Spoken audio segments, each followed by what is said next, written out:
United people's বাংলাদেশের আত্মপ্রকাশ অনুষ্ঠানে আমি প্রথমে শ্রদ্ধাভরে স্মরণ করছি জুলাই বিপ্লব, জুলাই পিলখানা ও শাপলা গণহত্যায় যারা শহীদ হয়েছেন তাদের প্রতি, এবং 2009 সাল থেকে যারা এই গুম খুনের শিকার হয়েছেন তাদের প্রতি আমি শ্রদ্ধা এবং সালাম জানাচ্ছি। আর উপস্থিত সবাইকে আমি শুভেচ্ছা জানাচ্ছি।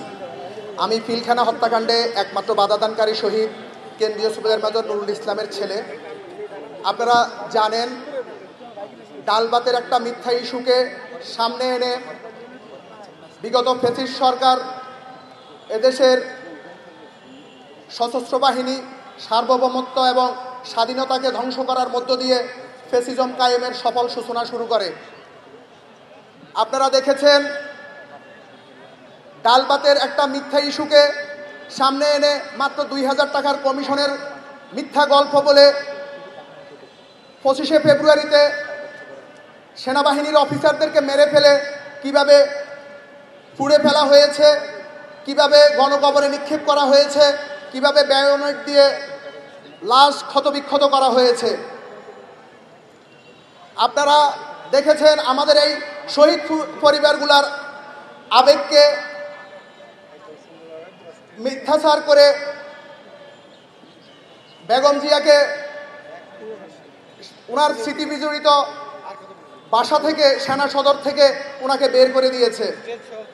এই পুরা ঘটনাটাই ছিল পরিকল্পিত।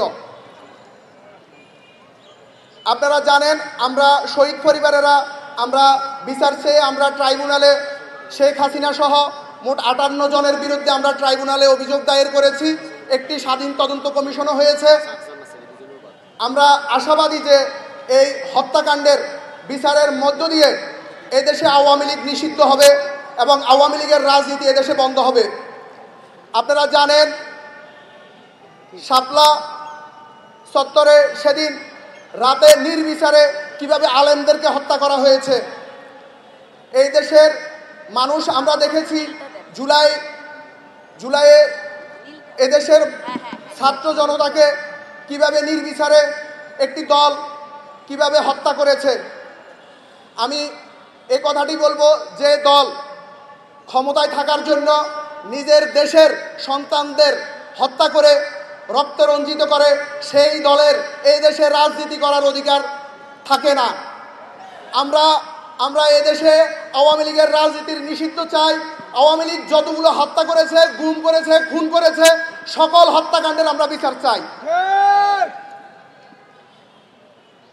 আপ বাংলাদেশ এটা কোনো, আমি মনে করি এটা কোনো দলের না, এটা সারা বাংলাদেশের মানুষের প্রতিবাদের কণ্ঠস্বর।